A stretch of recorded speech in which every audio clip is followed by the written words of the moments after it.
रत्नावती जी कुटिया में बैठकर संपूर्ण रात्रि ये नियम रात्रि भर कृष्ण नाम गायन करती, कृष्ण चिंतन करती। कोई शयन नहीं हो रहा है, कोई विश्राम नहीं। प्रातः काल पुनः सत्संग प्रारंभ होता। केवल जीवन का एक उद्देश्य पाने के लिए रत्नावती जी ने अपना जीवन बस रखा है कि कृष्ण मिल जाए, फिर अपने संपूर्ण शरीर को त्याग दें और कृष्ण में ही लीन हो जाए। आज इस भाव को स्वीकार कर लेना साधारण बुद्धि को थोड़ा कम समझ में आएगा। क्या कोई इस प्रकार भी भक्ति कर सकता है? क्या कोई इतने भी राजमहलों के सुखों को छोड़कर कुटिया में रह सकता है? क्या कृष्ण प्रेम पाने के लिए कोई इस हद तक भी आ सकता है?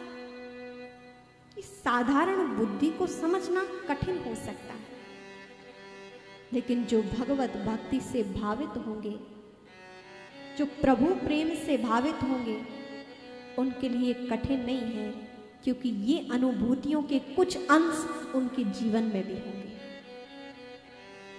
कि जब कृष्ण पथ पर चल पड़ते हैं, भगवान की भक्ति को प्रारंभ कर देते हैं और भगवान को पाने की जब भीतर हृदय में उत्कट अभिलाषा जागृत हो जाती है और परमात्मा हमसे दूर रहते हैं, उनका दर्शन अनुभव नहीं हो पाता है, तो कितना कष्ट होता है। आप साधारण संबंधों में देखिए कि जो जिससे प्रेम करता है, उसका यदि वह दूरी है, सामिप्य नहीं है, जैसे माँ अपने पुत्र को प्रेम करती है, पति पत्नी को प्रेम करते हैं, जो प्रेम करने वाले हैं, जिस भी संबंध में, जिसको जीवन में वो सबसे ज्यादा प्रेम करते हैं, यदि उनमें बिलगाव हो, दूरी हो, तो कितना कष्ट होता है। माँ घर के सारे कार्य करती हैं, लेकिन विदेश में यदि बालक रहता है तो उसका चित्त अपने बालक में लगा ही रहता है। पुत्र ने खाया होगा कि नहीं खाया होगा, सो रहा होगा कि नहीं सो रहा होगा, ठीक होगा कि नहीं होगा, स्वस्थ होगा कि नहीं होगा।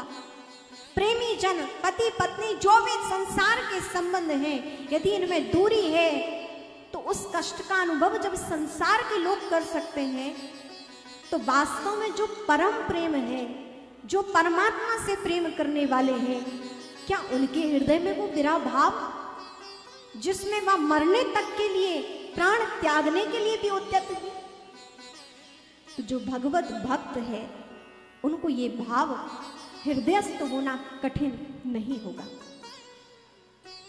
रत्नावती जी उस परम भाव से भावित होकर भगवान की भक्ति करती और कहते हैं कि जब राजा मानसिंह को पता चला कि हमारी पत्नी भगवान का इतना भजन करने वाली है, अरे हम ठहरे राजा और वो दास दासियों की बातें उनका संग कर रही हैं और संतों का संग कर रही हैं, भगवान का भजन कर रही है। अरे भगवान का भजन करना है, राजमहल में रह के करो, संपूर्ण परिवार में हमारी नाक कटा दी है।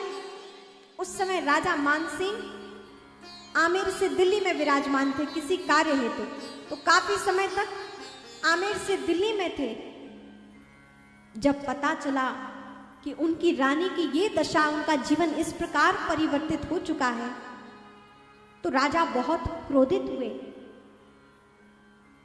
और आमेर से एक सेवक गया, बताया कि आपकी रानी तो इस प्रकार राजमहल को त्याग कर बलकल वस्त्रों को धारण करके कुटिया में निवास करने लगी हैं, भगवान का भजन सत्संग करती हैं, कोई भी राज कार्य को वो नहीं करती हैं। मान सिंह ने सुना तो बहुत क्रोध में भर गया। क्या किया जाए, इतना क्रोध में भरा। कहां तक कहा जाए, रानी को मारने के लिए, मृत्यु को प्राप्त करने के लिए षड्यंत्र रचा गया।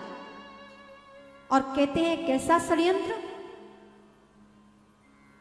अपने मंत्री से कहा कि बताओ कि महारानी की हत्या कैसे की जाए, क्योंकि ये तो मैं सहन नहीं कर सकता हूं कि राजमहल में रहने वाली महारानी कुटिया में रहे और वहां ऐसे साधारणतया भगवत भजन करिए तो मेरे सम्मान का घटाव है।